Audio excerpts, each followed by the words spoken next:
সরকারের যে দল আছে ওনারা দেখি মানে কিছু হইলে একটা কার্ডের ঘোষণা দেয়। তারা দোকান ধরেন ফুটপাত দখল করে, রাস্তার অর্ধেক দখল করে, তাহলে মানুষ যাবে কোথায়? অত্যন্ত দুঃখজনক একটি বিষয় আমাদের জন্য, সাধারণ পথচারী যারা আছে। কিন্তু ওইখানে গেলে তো ওনাদের পকেটটা গরম হচ্ছে না। আমি এখনো হকের কার্ড পাইনি, এমনি কাগজ জমা দিয়েছি।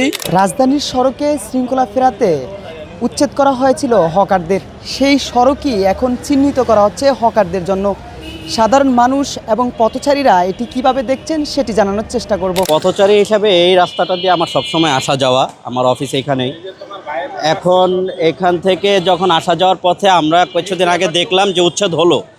উচ্ছেদের মাধ্যমে একটা জিনিস খুবই ভালো লাগতো, যে অফিসে আসা যাওয়ার যে সময়টা, আগে 1 ঘন্টা হাতে নিয়ে বের হতে হতো, যে কিছু পথ হাঁটাও লাগবে, 15 মিনিটের হাঁটার রাস্তা, যেহেতু জ্যাম থাকে। কিন্তু এখন আবারও মানে সপ্তাহখানিক ঘুরতে না ঘুরতেই দেখি যে আবারও বসে পড়লো হকার। এখন বসার মাধ্যমে যে দেখলাম যে কার্ডের মাধ্যমে আমাদের এখন আবার সরকারের যে দল আছে ওনারা দেখি মানে কিছু হইলে একটা কার্ডের ঘোষণা দেয়। ফ্যামিলি কার্ড, এলপিজি কার্ড, মহিলা কার্ড।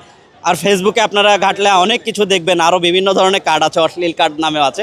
তো আমরা দেখতেছি হকার নামেও একটা কার্ড। এই যে এখানে উচ্ছেদ হলো, এখন আবার কার্ডের মাধ্যমে দিচ্ছে। অবশ্যই বুঝেই যাচ্ছে এখানে একটা সমঝোতা হচ্ছে, কারণ ওনারাই বলছে জোরাজুরির মাধ্যমে কিছু বললে সেটা চাঁদাবাজি, আর যেটা দুইজনের সুন্দর একটা পরামর্শ হয় সেটা হচ্ছে সমঝোতা। আমি দেখতেছি এখানে একটা সমঝোতা হয়েছে, এইখানে একটা টাকা নেওয়া হচ্ছে।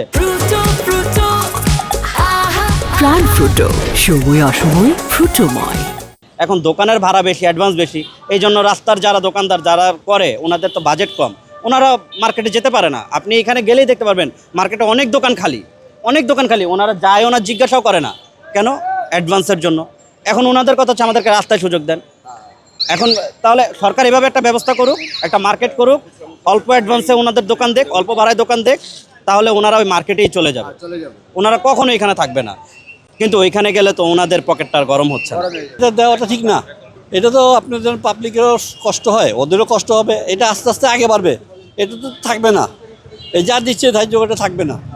তা আমার মতে এটা সপ্তাহে 2 দিন বা 3 দিন একটা করে দেব, যে সপ্তাহে 2 দিন বসবে, তারপরে তারা করে যাবে। যেমন বিভিন্ন জায়গায় একটা নির্দিষ্ট পার্ক, যেমন মাঠে একটা করে দেব, যে সপ্তাহে 2 দিন।